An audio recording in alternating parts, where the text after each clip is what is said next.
अस्सलाम वालेकुम। जी स्टूडेंट्स, कैसे हैं आप? आज हम एक्सरसाइज करेंगे 2.8। बिस्मिल्लाहिर्रहमानिर्रहीम। उसमें हम सबसे पहले बेटा फैक्टराइजेशन का कंसेप्ट मैंने आपको बताया था। अगर आपने पिछली वीडियो नहीं देखी तो आप देख सकते हैं। फैक्टराइजेशन क्या होती है? किसी नंबर को तोड़कर लिखना और उन नंबर्स के दरमियान मल्टीप्लिकेशन की, यानी जो हमने तोड़ के हिस्से बनाए उनके दरमियान मल्टीप्लिकेशन का साइन। जैसे 15 को हम ऐसे तोड़ सकते हैं 3 इंटू 5, तो ये 15 की फैक्टराइजेशन है। इसके दो मेथड्स हैं फैक्टराइजेशन के। एक है कॉमन लेने से फैक्टराइजेशन हो सकती है, दूसरी फार्मूले से भी फैक्टराइजेशन हो सकती है। तो बेटा कॉमन लेने से फैक्टराइजेशन जो है आज हमने करनी, फार्मूले से अगली मशकों में करेंगे। तो देखें यहाँ पर हर सवाल में, इस मशक के हर सवाल में चार चार रकमें हैं, तो इसमें हमने फैक्टराइजेशन करनी है। तो तरीकाकार ये होगा कि हम कॉमन लिया करेंगे पहली दो रकमों से और अगली दो रकमों से, फिर आगे स्टेप को आगे फॉरवर्ड करेंगे।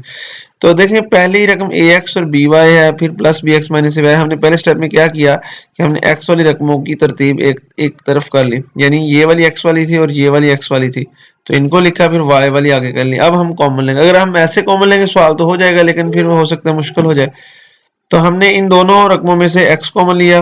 बेटा अंदर क्या रह जाएगा? याद है ना, अगर कॉमन नहीं लेना आता तो आप पिछली वीडियो देख सकते हैं। सादा अल्फाज में वो चीज कॉमन होती है जो दोनों तरफ मौजूद हो। तो x इधर भी है इधर भी है, तो x कॉमन। यहाँ पर x जो चीज कॉमन चली गई, यानी वो उसको हम समझेंगे वो बाहर चली गई। बाकी जो बच गया वो अंदर ब्रैकेटों में लिखेंगे। ये a भी अंदर आ जाएगा और b भी। इन दोनों में से y कॉमन आ रहा है, तो अंदर क्या रह जाएगा? b plus a। अब देखें ये हमारे पास रकम है b प्लस ए, इसकी तरतीब सेट कर ली, एक स्टेप ये कर लिया, a प्लस बी कर लिया। इधर भी a प्लस बी आ रहा है, इधर भी a प्लस बी है। अब इन दोनों रकमों में क्या चीज कॉमन आ रही है?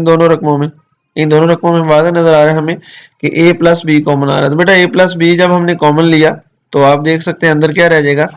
यहाँ पर x है, x रह जाएगा, और यहाँ पे क्या है? y, यहाँ y रह जाएगा। तो ये देखो हमने इस नंबर को तोड़कर हिस्सों में लिख दिया और इन हिस्सों के दरमियान कौन सी इलामत आई?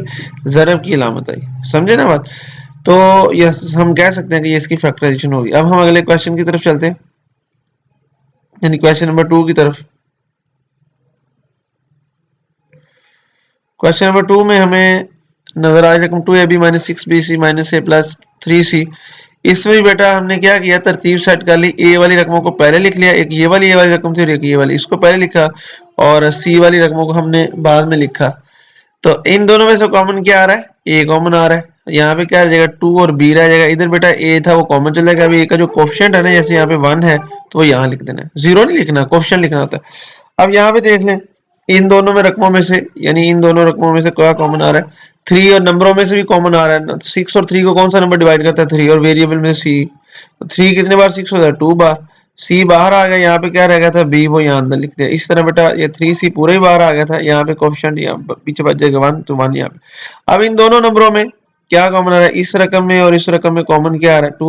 2b minus 1। अब मैं आपको शॉर्टकट बताता हूँ बेटा, जब ब्रैकेट कॉमन आ रही हो ना, तो सिंपल ये जो दोनों ब्रैकेटों में जो आ रही रकमें उसको एक दफा लिख के उस ब्रैकेट को, बाकी जो रकमें बाहर हैं उसको दूसरी ब्रैकेट में लिख देना, यानी यहाँ पे a और माइनस 3c।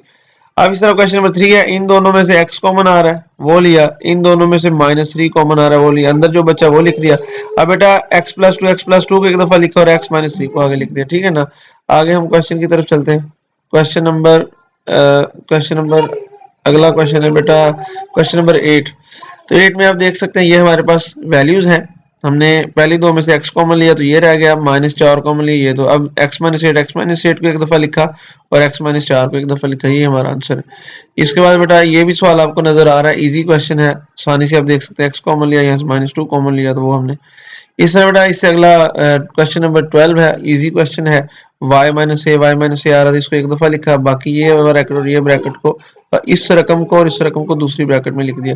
तो यहाँ पर असल में y माइनस बी आना था, वो गलती से लिखा गया। तो ये इसका आंसर। इस तरह बेटा क्वेश्चन नंबर 13 भी इजी है, आप देख सकते हैं कि P Q minus R S ये दोनों में आ रहा है, इसको एक दफा लिख दिया, बाकी जो बाहर आ रहा था उसको लिख दिया, ए स्क्वायर प्लस बी स्क्वायर आ रहा है। तो यहाँ तक हमारी बेटा ये एक्सरसाइज मुकम्मल होती है। इंशाल्लाह अगली वीडियो में आपसे मुलाकात होती है। अल्लाह हाफिज।